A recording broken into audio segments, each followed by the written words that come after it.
Colonel Palmer, you may have told these folks more than they need to know about me, but you were very kind, and I appreciate very much your nice remarks. I'm especially honored to be here today as we honor a very special group of young men who staked their very lives and paid for with their lives what you and I take for granted in Tallahassee every day. You know, the month of May usually brings beautiful weather to Tallahassee. Brings nice flowers because we get rain. It's also a special day that the Congress has designated for us to celebrate as Memorial Day. It's to honor all those who have given their lives in service to their country while serving in our armed forces.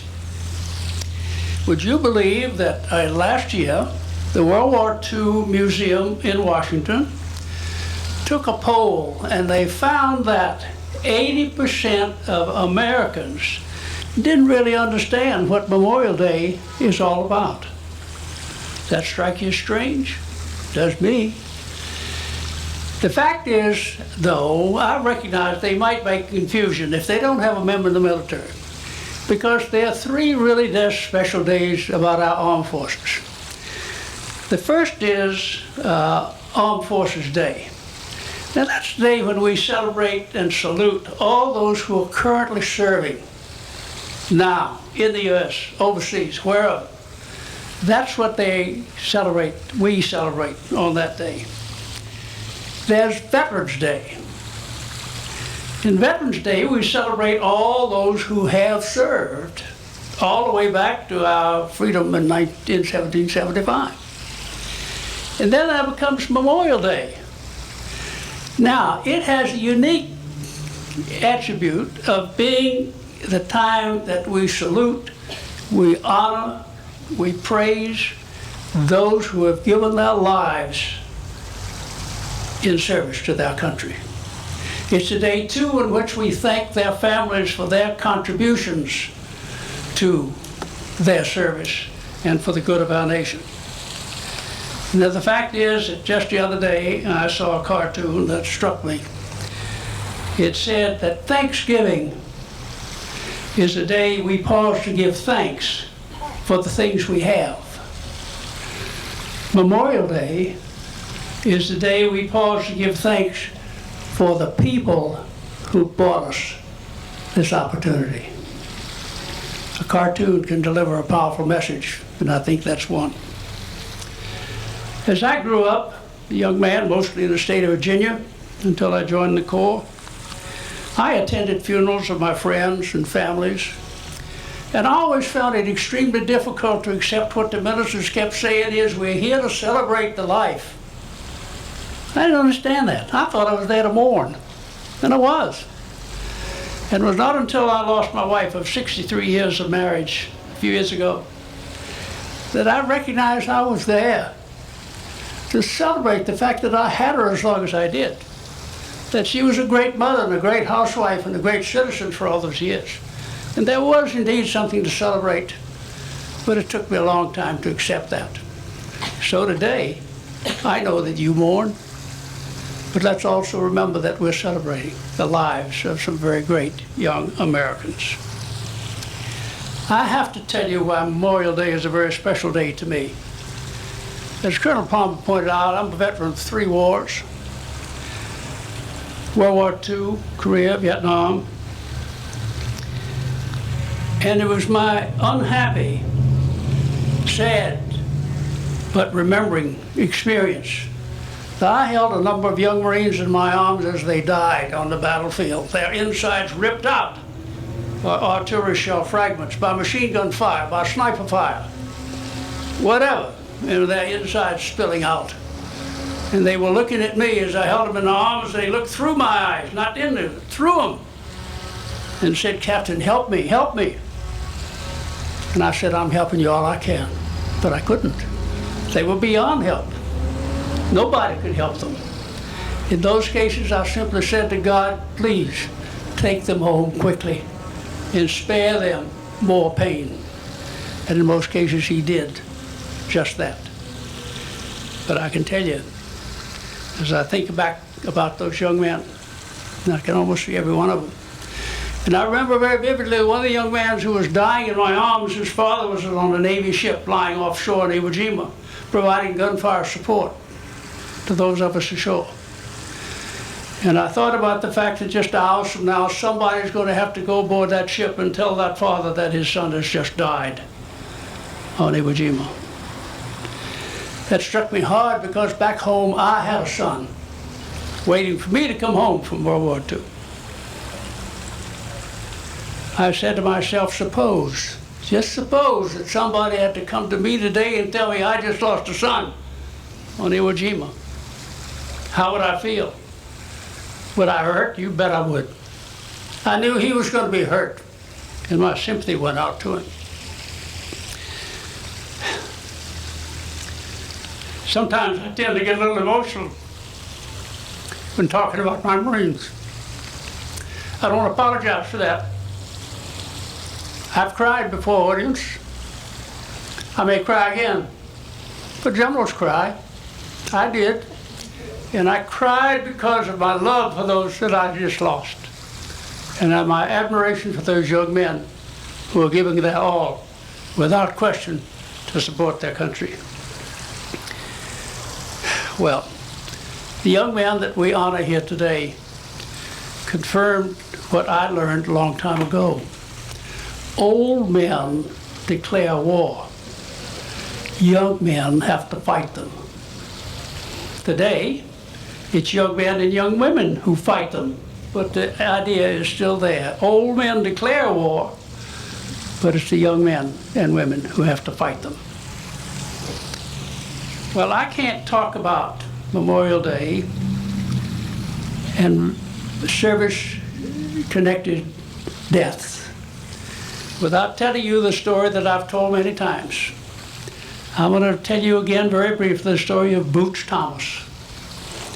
Boots Thomas was born in Tallahassee, but moved very early on to Monticello, where his father found a job. So Boots grew up in Monticello. In the high school in Monticello, Boots was captain of the basketball team. He was captain of the football team. He was captain of the baseball team. He was in every school play. Whatever went on in the school, he was in front of it and leading it. He had a very high IQ and was very popular amongst all of his student friends. Now, at the time Pearl Harbor occurred, Boots was in Liberty College studying to be an engineer. But Boots couldn't stand by and not go to war. So he went to an armed forces examining station to enlist in the Marine Corps. He had to stand in line to take the physical exam. And when it came to the eye exam, he failed it. The doctor said, "You're colorblind." Well, that didn't stop Boots. He went to a different armed forces examining station. And he stood in line to take the eye exam. And every time he got to the front of the line, he stepped aside and said, "You go ahead, I'm not ready." What he was doing, the eye chart was the same every time. So Boots stood and he watched the charts, he listened to the answers, he memorized the answers, and when it came his turn, he passed it. He passed it. All right. He went off to Parris Island for recruit training. Halfway through, his drill instructors recognized that this was a really exceptional young man. So they recommended he go to Quantico, Virginia for officer training. What this meant was he had to take another physical exam. This time in the office of the base surgeon. So Boots couldn't stand in line, couldn't memorize anything. He had to face the chart, and he did. He failed, and the doctor said, "Boots, you're colorblind." Well, the next thing we hear about Boots, he is a platoon sergeant on Iwo Jima at the base of Mount Suribachi, calling for fire support against a very heavily defended position. He exposed himself deliberately to enemy fire to get that fire support for his people. He deliberately exposed himself. Fortunately, he was not wounded. Later, posthumously, he received the Navy Cross for that action. Boots was one who led the patrol up the backside of Mount Suribachi. When he got to the top, he found a piece of water pipe that became the flagpole for the flag raising on Iwo Jima. He was in the group that raised the first flag on Iwo Jima. That's not the picture you see about Iwo, which is the most famous picture in the whole wide world. That's the second picture, after they replaced the small flag with the larger one so it could be seen all over the island. I've read accounts that said when the flag went up, Marines all over the island stood up and cheered. Not so. If you were in my company fighting at the base of Surabaya and you stood up, you were a dead Marine. So my guys didn't stand up and cheer. They looked up and were happy, but they didn't cheer. They didn't stand up happily. They didn't. Now, it's later. The task force commander ordered Boots out to the command ship for a radio interview, which was going to be relayed back to the United States.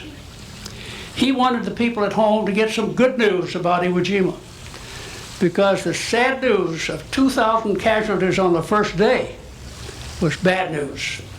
He wanted some counter to that if he could find it, and he thought the Boots Thomas experience would provide that. So he had the interview, and it was relayed back to the States. The interview's over, and Boots is headed back ashore in a small boat, and there were a couple of correspondents in the boat. And one of them said, "Boots, how is it in there, really?" Boots' response was, "Really, it's hell in there. And I don't expect to make it to my 21st birthday." Well, 2 days before his 21st birthday, Boots was calling again for fire support against a heavily fortified position. He was down on the ground with one knee on the ground, one knee up, rifle in his right hand and radio in his left hand. A sniper bullet knocked the rifle out of his right hand, but Boots never stopped talking on the phone, on the radio. 60 seconds later, a second sniper bullet, right between the eyes, and Boots went home to God. Boots was right. He did not make it to his 21st birthday. Now, why do I love to tell that story about Boots, which has a tragic ending? Well, there's several justifications that I offer to myself about why I do it. First of all, he was an icon Marine, which makes him special. Second, he was a native of this city of Tallahassee, where I now call home. Third, he was a small town boy that really made good on the national scene. And if there's ever a true hero, Boots Thomas deserves that rating. Now, the problem really is that in war, we can measure the cost of beans, bombs, bullets, trucks, ships, ammunition, you name it. We got a price tag that we can recognize. What we cannot calculate is the loss of potential leadership that Boots Thomas could bring home to his city of Monticello and Tallahassee in the state of Florida, and maybe even national. We can't calculate what that loss of leadership costs us, but it's too much. And I would only say that most times when I talk about Boots and remember those young men that I lost under my command, it's a sad day, but one for which I'm extremely grateful that I was privileged to serve with them as I did. The state of Florida and Monticello, Tallahassee can't afford to lose young people like that. But we're celebrating another group. We don't know what kind of potential these young men had that they might have brought home. When you go to war, it's a maturing experience, so they come home with a sense of maturity that they didn't have when they left home. But what might they have done for our city in the future? We'll never know.